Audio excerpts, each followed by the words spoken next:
So for the next several problems, I have a different type of form that I really want to introduce, again regarding composite functions. So it's a different type of problem that you may see in pre-calculus. It states that find two functions f and g such that f, and again the symbol g of x is equal to h of x. Really, what this means is obviously f of g of x, right? f of g of x is equal to h of x. So this is what this means. And so we know what h of x is. Now obviously you can have many different solutions to this. You can try, it is more of a guess and trial, right? You don't have, you're just doing trial and error here, but still you can use good number sense here and good logical skills. You understand that g of x, right?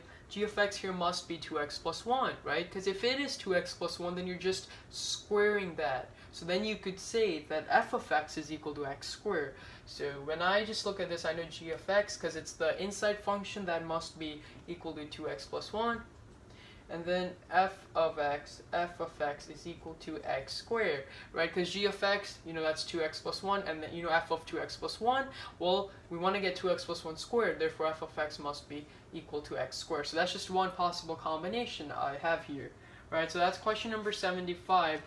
And so we also have question number 76, right? Again, dealing with a really similar concept here.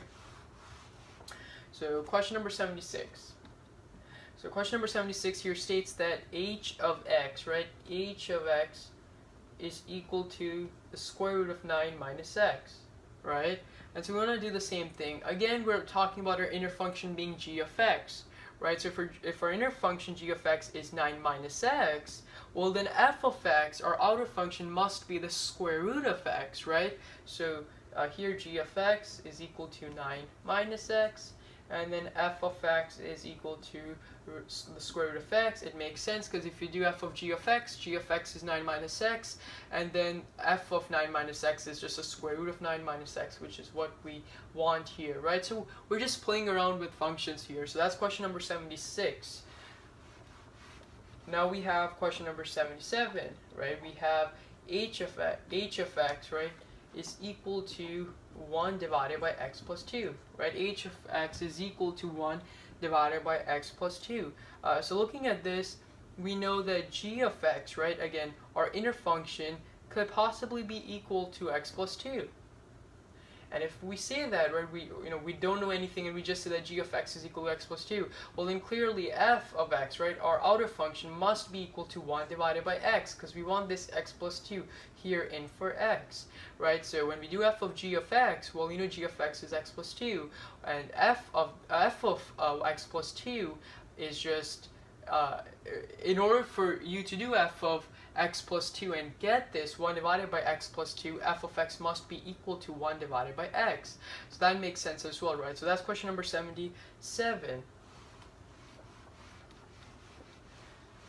Then we have question number 78, again dealing with a similar concept here. So we have h of x is equal to 4 divided by 5x plus 2 to the power of 3. And so looking at this, again, we have our inner function, our outer function. Inner function g of x, right? You could do several things. For me, the easiest thing is to say that, oh, g of x is equal to 5x plus 2 to the power of 3, because I know that then I can set f of x equal to 4 divided by x, right? Because if g of x is this, and then you know f of x is 4 divided by x, well, that's just saying 4 divided by this value over here, which is indeed h of x, right? So that's question number 78. And you have multiple combinations, right? These are just the ones that I got, but you can have many different possible answers. So now I have question number 79. Now question number 79 here, again, has h of x defined as x plus 4 square plus 2 times x plus 4. Now this one could be a little bit tricky, right? But at the same time, if you overthink it, yes, it will become harder to solve.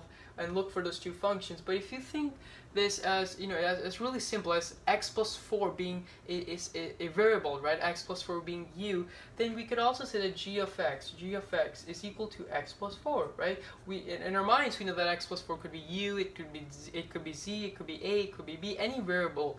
And then we know that if g of x is this, well then f of x must be equal to x squared plus 2x, right? Because we know our inner function g of x is defined as x plus 4. Well then f of x plus 4 somehow needs to be raised to that second power and somehow needs to be multiplied by 2. Well, that's possible if it's x squared plus 2x, because we're bringing x plus 4 in for x. So it will become x plus 4 squared plus 2 times x plus 4.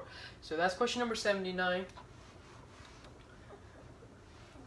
And the last one that I have regarding these composite functions, again, a major concept in pre-calculus, is h of x is equal to the cube root of x plus 3 raised to the power of 4, right?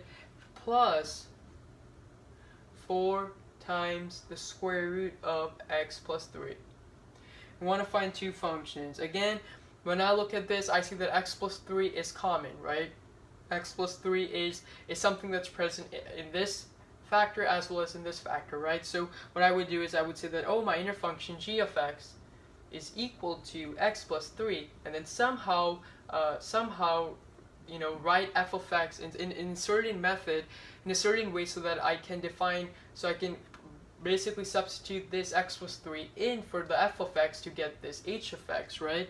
So f of x, it would make sense for me to say that, oh, f of x is equal to x to the power of 4 thirds, right? Which is really just x to the power of 4 and its cube root, right? That's just the exponential property there. So we could say x to the power of 4 thirds plus 4 times x to the power of 1/2, or the square root of x, right? And that makes sense because g of x is equal to x plus 3, right? If that's x plus 3, we can say that, oh, f of x then is x plus 3 to the power of 4 thirds, right? Which is really just x plus 3 raised to the power of 4, right? Raised to the power of 4, this 4 over here. And then you have the 3 in the denominator here in the exponent, which refers to the cube root, right? This is what this is. These are the same thing, right? And then you have plus 4 times the square root of x. Well, x plus 3, plugging this into x, well, that makes sense, right? Plus 4 times the square root of x, the square root of x plus 3, right? That's what we have here. And so that is question number 80, summing up the composite problems that I had. So later I will be going more over partial fraction decompositions. So thanks for watching.